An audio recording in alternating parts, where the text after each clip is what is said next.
Hello everyone. आज मैंने एक सेमिनार अटेंड किया।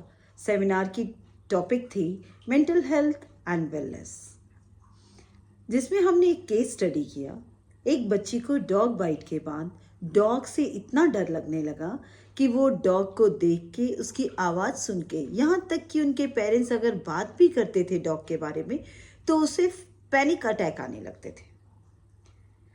बहुत ट्रीटमेंट के बाद, बहुत सालों के बाद वो बच्ची नॉर्मल हो पाई।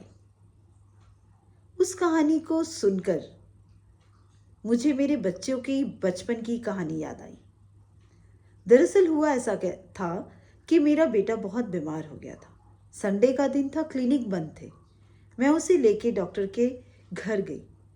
मुझे पता नहीं था कि उनका पेट डॉग खुला हुआ है। मेरी बच्ची मेरे साथ थी और वो आगे आगे चल रही थी। डॉग पीछे से आया और उसने जोर से उसको बाइट किया। बेचारी बच्ची इतनी जोर से रोई और मैंने भी अपने बच्चे को गोद से उतारा और बच्ची को संभाला और लेके मैं उसको डॉक्टर के पास दौड़ के अंदर गई। डॉक्टर ने बोला, मैम आप पैनिक मत होइए, मेरे डॉग को वैक्सीनेट किया हुआ है और उसके वैक्सीनेशन के चलते आपकी बच्ची को कोई हार्म नहीं होगा। लेकिन मेरा मन कैसे मानता। मैंने उसे फिर से पूरे वैक्सीनेट कराया, बच्ची को इंजेक्शन लगवाए। इंजेक्शन के डर से और डॉग बाइट के डर से वो बहुत सहम गई।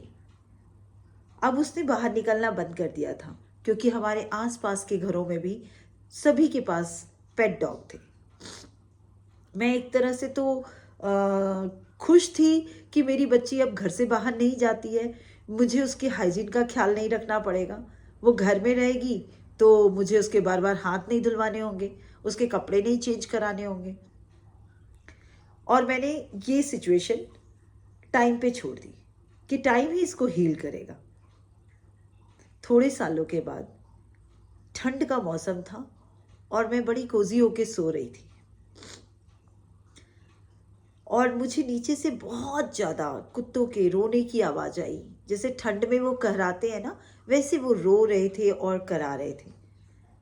आवाज़ इतनी ज़्यादा हो गई कि मुझे उठना ही पड़ा। और जैसे ही मैं बिस्तर से निकल के गई तो मैंने देखा मेरे कमरे की लाइटें जल रही हैं। बाहर नज़र पड़ी तो मेन गेट खुला हुआ था। मैं दौड़ के नीचे उतरी तो मैंने देखा कि मेरे घर की मेरी अपनी चुन्नी, मेरे कंबल, मेरी चद्दरें पुरानी सब लेके मेरे दोनों बच्चे नीचे उतरे हुए हैं और एक बड़ा सा बॉक्स में अच्छा सा सुंदर सा बेड सजा दिया है और डॉग उसके अंदर अपनी फैमिली को लेके सो रहा है। मैंने उस दिन रियलाइज किया और अपने बच्चों का बेटर साइड देखा कि आज उनके मन से एक डर तो निकला ही और साथ में वो पेट लवर भी हो गए थे।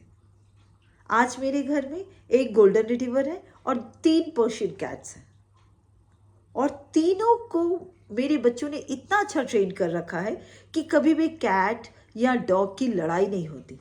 वो सारे एक दूसरे के साथ इतने मिलजुल के रहते हैं, उनको पता ही नहीं है कि वो दूसरी नस्ल के एनिमल है।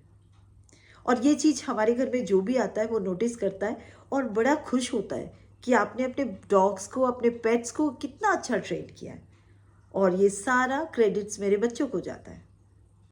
मेरे बच्चों ने अपील की है कि मैं आपको अपने पेट्स दिखाऊं। ये मेरी हेजल है, golden retriever.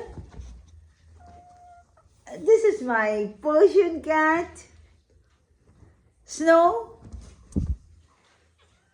and she is Luna and their baby and their small baby.